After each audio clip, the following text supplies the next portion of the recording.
Welcome to the debate. So the professional world is really just defined by these moments of intense pressure. And maybe the most critical of all of them is that interview opener. Tell me about yourself. It's not a real question, is it? It's a test.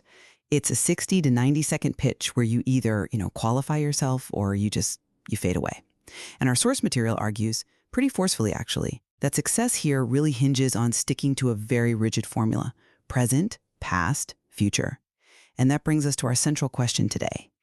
Is this present, past, future sequence really the indispensable gold standard? Does it guarantee clarity and proof? Or does that rigidity actually limit you in more high-stakes, nuanced scenarios? I'm going to argue that the PPF sequence is, it's absolutely essential for discipline and flow under pressure. And I agree with the stakes. I mean, it's a terrifying moment for exactly that reason, the time limit. And look, you absolutely have to include those three things: who you are, what you've done, and where you're going. But I think treating the order as this inviolable dogma is strategically limiting, especially for anyone trying to make even a slight career shift. So I'll be arguing that the sequence needs to be flexible, that sometimes leading with the future, your motivation, is actually the most strategic way to align with an employer. Okay, so my position is really rooted in control and immediate qualification. The PPF sequence gives you a controlled narrative right from the start. When you have less than 90 seconds, you just can't afford to bury the lead.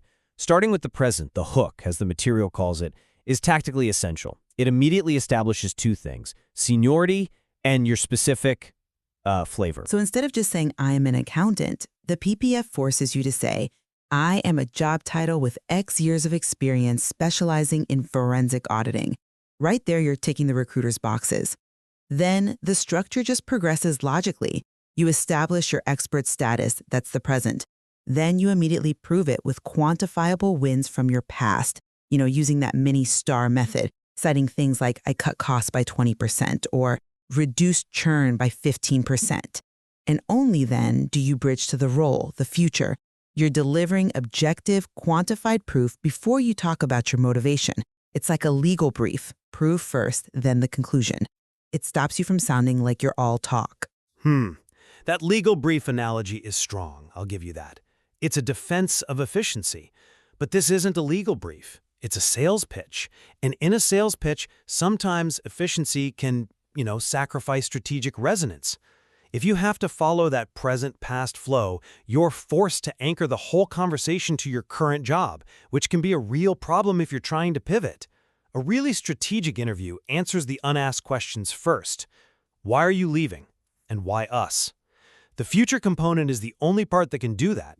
If you start by saying, I'm looking to transition now because I really want to focus on, say, skill X, which is exactly why I've been following your company's work in that area, you've done two things instantly. You've shown strong motivation, and you've used some powerful flattery.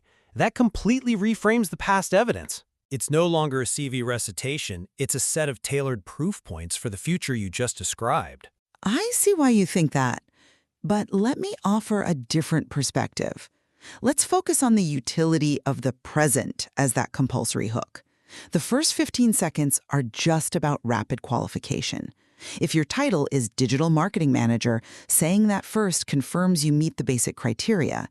It lets the interviewer mentally check a box and move on. It's just the most time-efficient opening.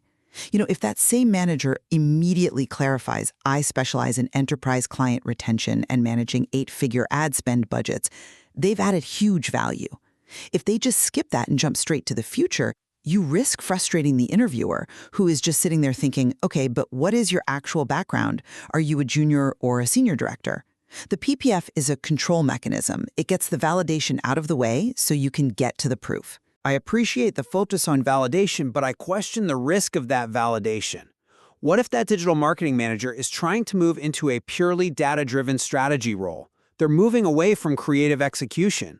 If they spend 30 seconds establishing their current title and their client management focus, they've just anchored the listener to the old job. They then have to spend the next 60 seconds trying to pull the listener away from that anchor. But if they open with the future, I want to leverage my experience with large-scale campaigns to focus exclusively on predictive modeling, especially given your company's innovative use of AI. See? That immediately frames the entire story toward the new job's needs. Now, when they list their past wins, they can skip the irrelevant client stuff and talk only about, implementing a process that reduced churn by 15%, and they can clarify that it was rooted in data analysis. The present-first approach risks becoming a resume summary. A future-first approach allows for immediate thematic relevance. That's a powerful argument for adaptability, I'll grant you, but let's consider the alternative. What about the scenario where the listener needs the context of the present to even understand the past achievements?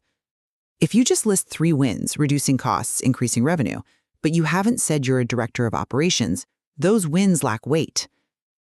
The present provides the hierarchy, the platform that makes those achievements credible. Without it, they could just sound like duties performed by, a junior staff member. The structure ensures you present your status before your impact. But what if the status, the current title, is exactly what the interviewer is biased against? I mean, I can see that for a straightforward promotion, like a senior analyst going for a director role, PPF is invaluable. It's an easy pitch. My argument is really about those highest stakes scenarios, the pivots. In those cases, the rigid PPF sequence forces you to lead with an irrelevant or even a detrimental title. The structure itself becomes a liability. The risk is minimal if you state the future first, because the proof that follows, the past, it has to be so strong and so clearly articulated that it just overrides the current title. It's like a movie trailer. You show the most exciting vision of the future first to hook the audience, and then you show the flashbacks that prove how you got there. Okay, let's shift to the past component then, because this is where the PPF structure imposes some really necessary discipline around quantification and accountability. The source material is very strict about avoiding what it calls the we trap. The instruction is to list your individual wins using that mini star method and to rigidly avoid saying, we did this. You have to say, I led or I implemented. And the rigidity of that rule, I think, is fundamental to its success. Companies are hiring an individual. They want a driver, not a passenger. The discipline of the PPF forces the candidate to translate these general duties into specific, measurable, personal actions. I come at it from a different way. I worry about the professional integrity of avoiding the we trap so religiously. In, highly collaborative environments, tech firms, government, senior leadership roles, insisting on I restructured the team and cut costs by 20% can create this distorted, individualistic, almost egotistical narrative. It just violates the reality of modern work. Does saying I did this truly reflect capability without acknowledging the team that actually executed it? I think it can encourage a lack of intellectual humility. And that can be a red flag for companies that are actually focused on building high-functioning teams. That's an interesting point about humility, but I would frame it differently. The interview is a personal performance. It's designed to gauge your impact, your leadership. The requirement to use I isn't a measure of humility, it's a measure of accountability. The employer understands that nothing is done in a vacuum, but they absolutely need to know what your specific contribution was. The structure forces you to quantify everything and list wins, not duties. And the key really is that truncated version of STAR. To fit a 90-second pitch, you have to cut the situation and task and focus only on action and result, the A and the R. That truncation makes the I even more critical. If you only have 5 seconds, you have to say, I implemented a new process action that reduced churn by 15% and brought in an extra 50 lakhs in revenue. Result. The I removes all the ambiguity of teamwork. Okay, I concede that quantification and accountability are non-negotiable, and the need to truncate STAR to A and R in 90 seconds is a vital insight. But let's look at the strategic outcome. By sticking to a present-first A&R only structure, you risk presenting a series of, disconnected, self-centered accomplishments that don't tell a cohesive story.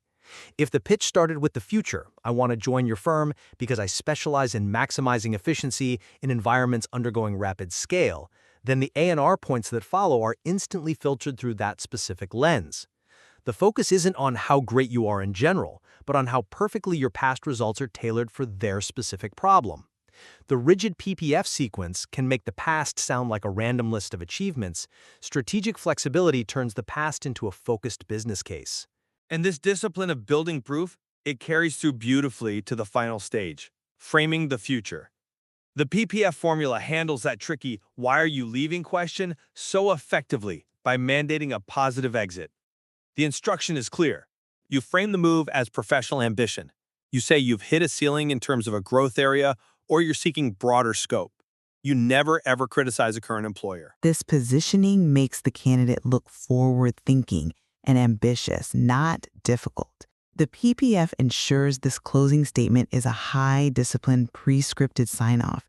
It gives you a massive advantage because you control the exit narrative. I'm sorry, but I just don't buy that the scripted hit-a-ceiling phrase is effective anymore. Let me tell you why.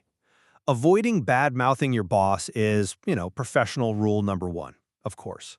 But relying on that mandated phrase, "I've hit a ceiling," has just become a cliché. It reduces your credibility.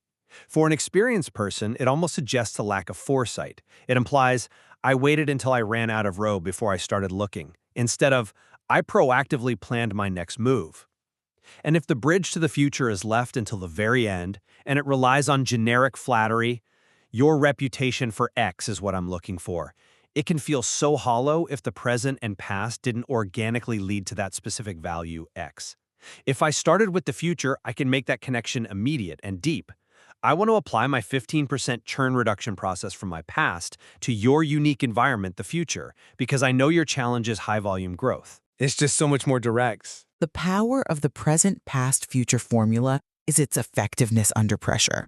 For the vast majority of candidates, especially when they're nervous, having this structure ensures they hit the 3 essential elements in a logical order that builds proof before justification. The rigidity is a safeguard. It's a safety net against narrative failure. Think of it this way. If you try to open with the future and your ambition is too grand or abstract, you run the immediate risk of sounding unrealistic because the listener has no context to assess your claims. The PPF builds legitimacy sequentially. First, you're a qualified expert. That's the present. Second, you have the results to prove it. That's the past. So therefore, third, your ambition is justified. It's a structurally sound argument for a 90-second window. But the goal isn't just structural soundness, it's magnetic persuasion. While PPF is great for, entry-level or non-transition roles, the highest stakes pitches demand a flexibility that mirrors the candidate's strategy. By starting with a future focus, a why us opener, you establish this powerful, flattering resonance that sets the stage for everything that follows. The rigidity of the PPF, it's designed to minimize risk, but it also minimizes impact. For a complex transition, reversing the sequence allows the candidate to showcase their commitment and their understanding of the new company's vision first.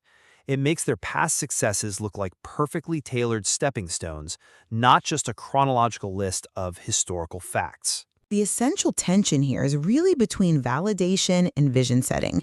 And I maintain that in a 90-second pitch, validation must precede vision. The market demands proof. By putting the present and the past first, you validate your status and your impact before you ask them to buy into your future. It's a proven, high-discipline method that guarantees the required data points are delivered first, every single time. And I agree that quantification and including those 3 components are absolutely essential. Preparation is non-negotiable. But treating the PPF sequence as rigid dogma just limits your strategic flexibility. The most compelling pitches, I think, they stem from a strong future motivation that provides a filter for everything else.